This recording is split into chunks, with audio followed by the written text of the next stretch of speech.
నమస్తే శ్రీ వ్లాగ్స్కి స్వాగతం. మన హిందూ దేవుళ్లలో ఒక్కొక్క దేవుణ్ణి ఒక్కొక్క రోజున మనం పూజిస్తూ ఉంటాం. ఆదివారం సూర్య భగవానుణ్ణి, సోమవారం ఈశ్వరుణ్ణి, మంగళవారం అమ్మవారిని, ఆంజనేయ స్వామివారిని, బుధవారం గణపతిని, అలాగే గురువారం వచ్చేసరికి లక్ష్మీదేవి లేదా దత్తాత్రేయుడు, బాబా వంటి గురువులను, ఆ తర్వాత శుక్రవారం రోజున అమ్మవారిని, శనివారం వెంకటేశ్వర స్వామివారిని, ఇలా ఒక్కొక్క రోజు ఒక్కొక్క దేవతను మనం కొలవడం జరుగుతుంది. అయితే సోమవారానికి వచ్చేటప్పటికి ఏంటంటే పరమశివునికి ప్రీతికరమైంది. సోమవారం రోజున శివాలయాలన్నీ కూడా కిటకిటలాడిపోతూ ఉంటాయి. ఇక కార్తీక మాసంలో సోమవారాలకు చాలా ప్రత్యేకత ఉంటుంది.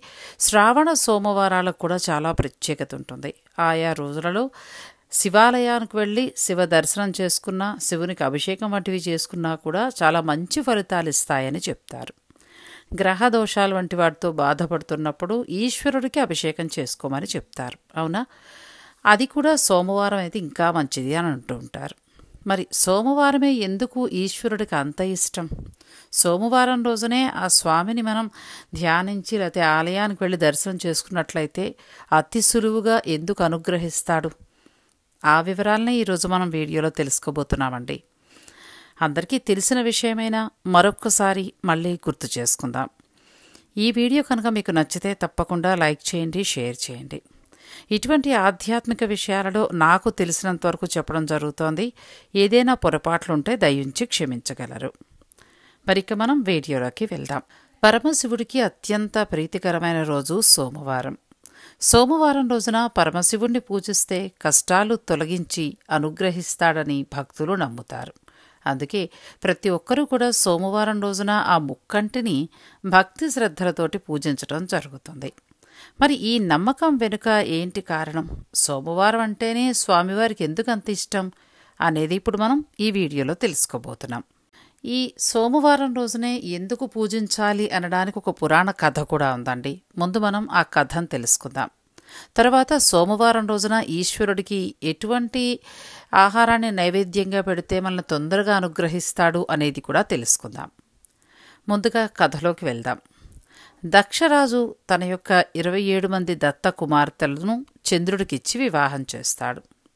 చంద్రుడి యొక్క ఈ 27 మంది భార్యల్ని కూడా 27 నక్షత్రాలుగా చెప్పడం జరుగుతుంది. చంద్రుడికేమో వారందరిలో రోహిణి అంటే చాలా ఇష్టం. చంద్రుడు కూడా రోహిణితోనే ఎక్కువ సమయం గడుపుతూ మిగిలిన వారిని పట్టించుకోకుండా నిర్లక్ష్యం చేస్తూ ఉంటాడు. చంద్రుడు తమను ఎప్పుడైతే పట్టించుకోవట్లేదో మిగిలిన భార్యలందరూ కూడా ఏడ్చుకుంటూ వారి తండ్రి అయిన దక్షుడి వద్దకెళ్ళి మొరపెట్టుకుంటారు. అంతే కదండి, భర్త పట్టించుకోకపోతే పుట్టింటి వాళ్ళ దగ్గరికి వెళ్ళి చెప్పుకుంటాం కదా, అలా తండ్రి దగ్గరికి వెళ్ళి చెప్పుకుంటారు. వారి బాధను విన్న దక్షుడు ఏం చేస్తాడంటే చంద్రుడికి మిగిలిన వారు అంటే చంద్రుడితో చెప్తాడు, మిగిలిన వారిని అందరినీ కూడా రోహిణితో సమానంగా చూడు, అందరూ ఒకటే అని చెప్తాడు. నచ్చ చెప్తాడు. చాలా వరకు కూడా ముందుగా బుజ్జగిస్తాం ఎవరైనా సరే. మాట వినకపోతే హెచ్చరించడం జరుగుతుంది. అదే జరుగుతుంది. ఇలా నచ్చజెప్పినా హెచ్చరించినా కూడా చంద్రుడిలో మార్పు రాదు. దాంతో చాలా కోపం వచ్చిన దక్షుడు చంద్రుణ్ణి శపించడం జరుగుతుంది. దక్షుడి యొక్క శాపం వలన చంద్రుడు రోజురోజుకి తన యొక్క ప్రభను కోల్పోతూ వస్తూ ఉంటాడు. దాంతోపాటు పరిమాణం కూడా తగ్గిపోతూ ఉంటాడు. ఈ హఠాత్ పరిణామంతో చంద్రుడు అంటే ఈ శాపంతో చంద్రుడు ఇలా అయిపోవడంతో భయంతో వెంటనే బ్రహ్మదేవుడి దగ్గరికి పరిగెట్టుకుంటూ వెళ్ళి మొరపెట్టుకుంటాడు. ఈ శాపం నుండి నన్ను రక్షించు అని వేడుకుంటాడు. ఆ శివుడు మాత్రమే నీకు సహాయం చేయగలడని బ్రహ్మదేవుడు చంద్రుడికి చెప్తాడు. బ్రహ్మ సూచన మేరకు చంద్రుడు ఆ మహాశివుడి ప్రసన్నం కోసం ఆయన్ని ఆరాధించడం మొదలుపెడతాడు. చంద్రుడికి ఎన్ని ఆటంకాలు వస్తాయి. అలా వచ్చినా కూడా వాటిని పట్టించుకోకుండా తన పూజను కొనసాగిస్తూ ఉంటాడు. తన భక్తికి మెచ్చి పరమశివుడు చంద్రుని ఎదుట ప్రత్యక్షమవుతాడు. తిరిగి తన శక్తి పొందేలాగా అనుగ్రహిస్తాడు. అప్పటికే దక్షుడి శాపం వల్ల ప్రభను కోల్పోయి ఉండడం వల్ల ప్రతి మాసంలో కూడా 15 రోజులు క్రమంగా నశిస్తూ అమావాస్య నాటికి శక్తిని కోల్పోతాడని, ఆ తర్వాత మళ్లీ 15 రోజులు తన శక్తిని పుంజుకుంటాడు అని పరమశివుడు వరమిస్తాడు. అందుకే చూడండి, అమావాస్య వస్తున్న కొద్దీ మనకి చంద్రుడు తగ్గిపోతూ పెడతాడు. మళ్ళీ అమావాస్య వచ్చిన తర్వాత మళ్ళీ మరుసటి రోజు నుంచి చంద్రుడు ఉదయం ఇంకా అట్లా ఒక రోజు పెరుగుతూ పెడతాడనమాట. చంద్రుడికి సోముడు అనే నామం కూడా ఉంటుంది. దక్షుడి యొక్క శాపం నుంచి చంద్రుణ్ణి రక్షించాడు కాబట్టి పరమశివుణ్ణి చంద్రశేఖరుడు మరియు సోమనాథుడు అని కూడా పిలుస్తారు. ఈ కారణం చేతనే సోమవారం అత్యంత భక్తి శ్రద్ధలతోటి పరమశివుణ్ణి పూజిస్తే మనల్ని కష్టాల నుంచి బయటపడేస్తాడని భక్తులు నమ్ముతూ ఉంటారు. అందుకే సోమవారం అంటే శివుడికి చాలా ఇష్టమని కూడా చెప్తారు. ఇక ప్రతి వారంలో కూడా సోమవారం నాడు ప్రదోషకాలంలో పరమశివుడు పార్వతీదేవితో కలిసి భూలోక సంచారం చేస్తాడట. ఆ సమయంలో తనని ఎవరైతే పూజిస్తారో వారి కోరికలు తప్పకుండా సఫలం చేస్తాడని, అలాగే నిష్కల్మషంగా పూజించే వారికి అంత్యాన తన సాయుధ్యాన్ని ప్రసాదిస్తాడని శివమహాపురాణమే చెప్తోంది. సోమవారం నాడు చాలామంది ఒక వ్రతాన్ని కూడా చేసుకుంటూ ఉంటారు. దాని పేరు సోమవార వ్రతం.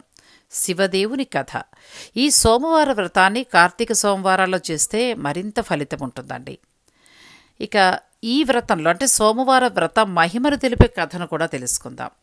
నలుని మనవడు చంద్రాంగదుడు సీమంతిని అనే ఒక రాజకుమార్తెని పెళ్లాడి కొంతకాలం అత్తవారింట్లో కాలం గడుపుతూ ఉంటాడు.